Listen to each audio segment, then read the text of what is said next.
Welcome to Raggy's Beers, Wines and Spirits Reviews. Today I'm going to review one of the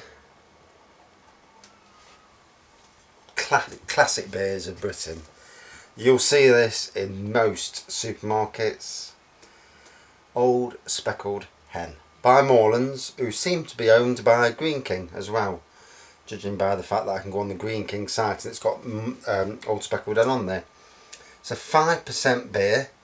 It's another one of the, it's a classy beer, this is. Old Speckled Hen owes its name not to a bird, but to a car.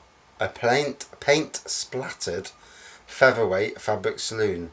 Back in the day, this was the MG factory runaround, fondly referred to as the Old Speckled Hen, due to its mottled appearance after several years parked under the paint shop.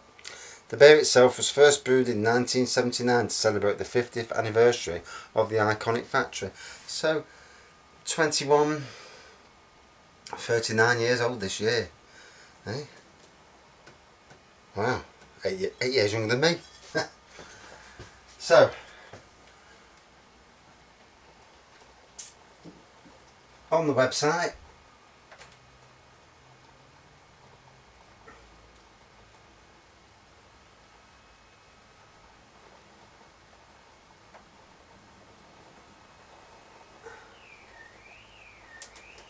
would you believe the website hasn't got any taste descriptions? Oh, and it's been moved. Great. So, to the review page. Thank God there's a review page.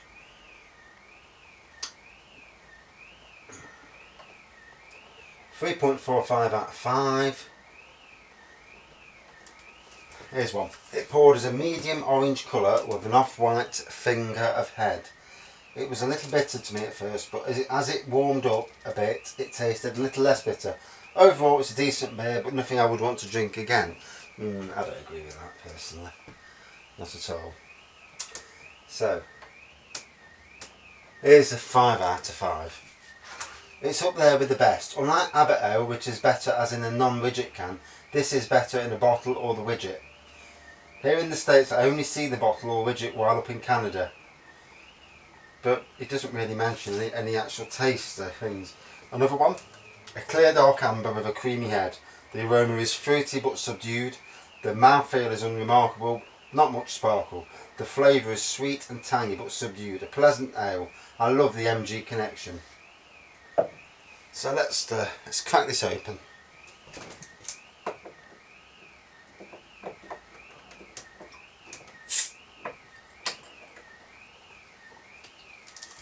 Straight away, you can see it frothing up inside.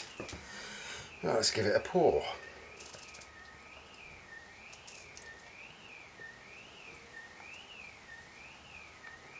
Lovely head on it, plenty of carbonation.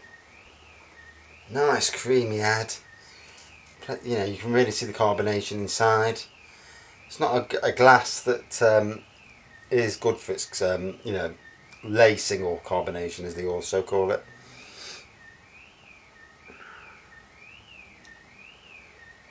So, tells you bugger all on the bottle. So that's, I like bottles where it tells you about the taste, the smell, and obviously the colour. Obviously, a deep amber colour. So that the other reviewers have got it right. Malty smell. I like malts. It's a lighter malt than some recent ones. At 5%, so it's a strong one of the strong beers. It's not in the massively strong market. It's not an 1845 or a crafty end, but get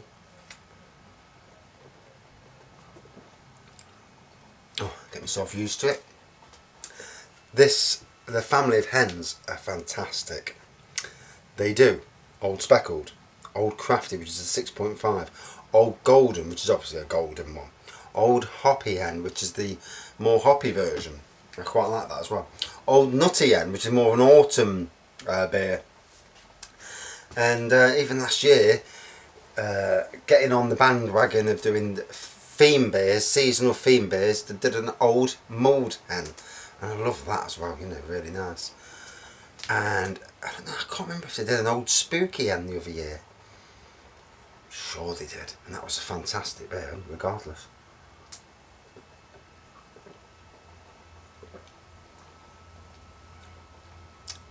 Beautiful in taste, a lovely fine ale.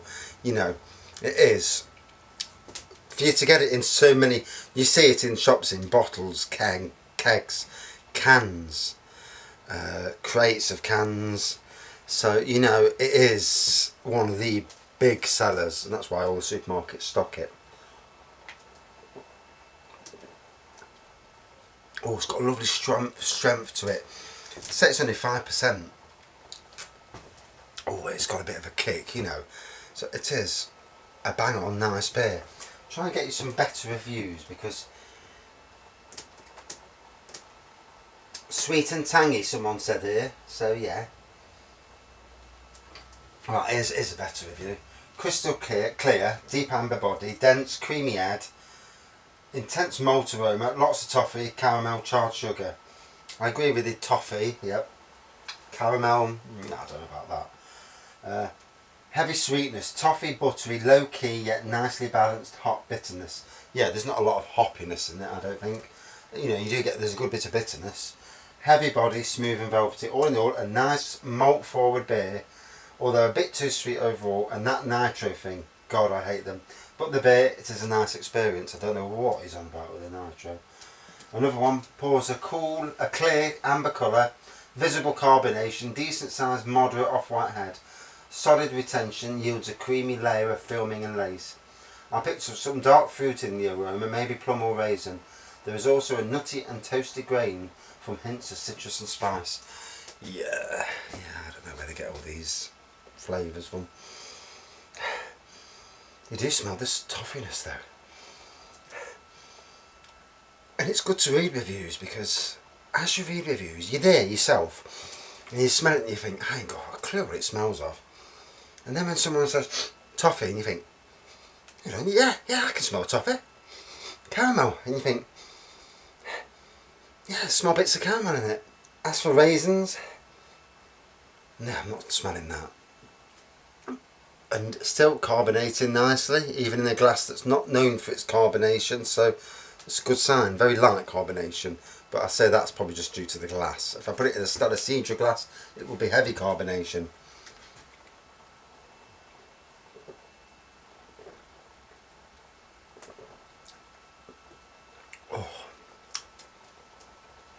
It's the nail spot on.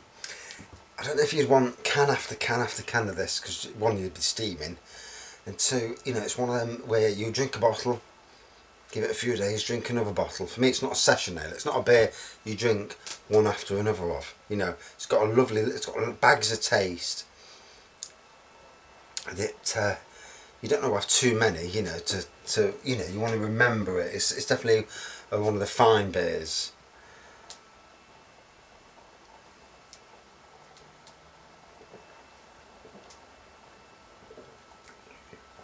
For me, it tastes better out of a bottle than a can, as most do, I suppose, but not always. It's not always the golden thing that they actually taste better from one or the other. I wish I was still at Sainsbury's in some ways, because the amount of different beers I had when I was there, and that I don't see in shops, you know, or that you see in shops, and it costs you a hell of a lot more than what I paid anyway. So, out of 5, yet again, I chose this because it is a quality beer. And as I step along my reviews, I'm going to be going obviously to maybe the odd super beer, you know, the odd thing that rivals my King Goblins and my Fuller's 1845s. And then I may also hit the depths of Budweiser Lager, which I thought was absolutely rubbish, you know. So for this, 4.6 all day long. Not the absolute top, but you know, it's a top 20 beer. You know, it's one of them that's always going to be in the top 20. Lovely beer. Pricing's right. You know, you can get it in bottles for under £2. And let's be fair, we don't want to pay any more than £2 for a bottle of beer if we can help it. You know, unless it's an absolute reserve or rare beer. But even so, even on rare beers, reserves and things like that, would it do it? Somebody the other day corrected me on Titanic, because it's them that do a plum porter reserve, and it's £7.50 a bottle. And although I'd love to try it, could I justify paying £7.50 for a bloody bottle of beer? And only if the wife was getting me for it as a present.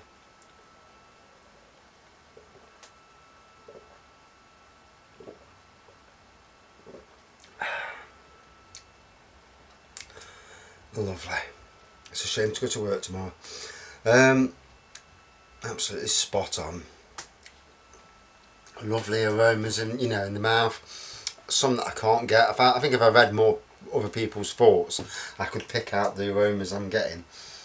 But yeah, I think it's one of them beers also that's better warm. Whereas lagers, they're better cool. Real ales on the whole, not all. This and your ports and stouters need to be warmer, in my opinion. But your golden beers and the citrusy beers generally should be cooler. This is warm temperature. It's warm in this shed. It's I can't even sit in here. It's that warm. Yeah, the door's been open for nearly 2 hours while I watched the second half of the Spain match, and Spain are out. Great team. Didn't get your tactics right. Shouldn't be beaten by Russia. End of the day, stuffed yourselves up. Yeah. Why these teams can't change their tactics for one game, and you're playing football. You're not winning in your usual tactics because that team have cancelled your usual tactics out. Play different tactics. Go route one, over the top to Costa, in the net. Don't play the tippy-tappy football because sometimes it ain't going to work.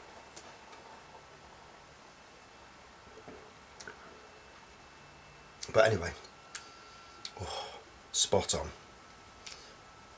I've got some reviews coming up. Nuki Brand. It's got to be the next review. And then Fuller's London Pride. My Father's Day ales are starting to take an absolute pounding. But I've got plenty of wines, I've got some spirits, and I'm also hoping to restock with a load of the Audi beers that they're doing. Because I've had them all before, but I've never reviewed them. And they're only £1 a bottle, and £1 a bottle, you don't mind, it's a good price. So, them and the little beers, I think I'm going to spend 25-30 quid, probably 25 quid, and get a load of them beers, and just to see, how they are. But that's it today. Absolutely lovely beer. Thank you, Morlands and Greene King. And thanks for watching this review. Cheers.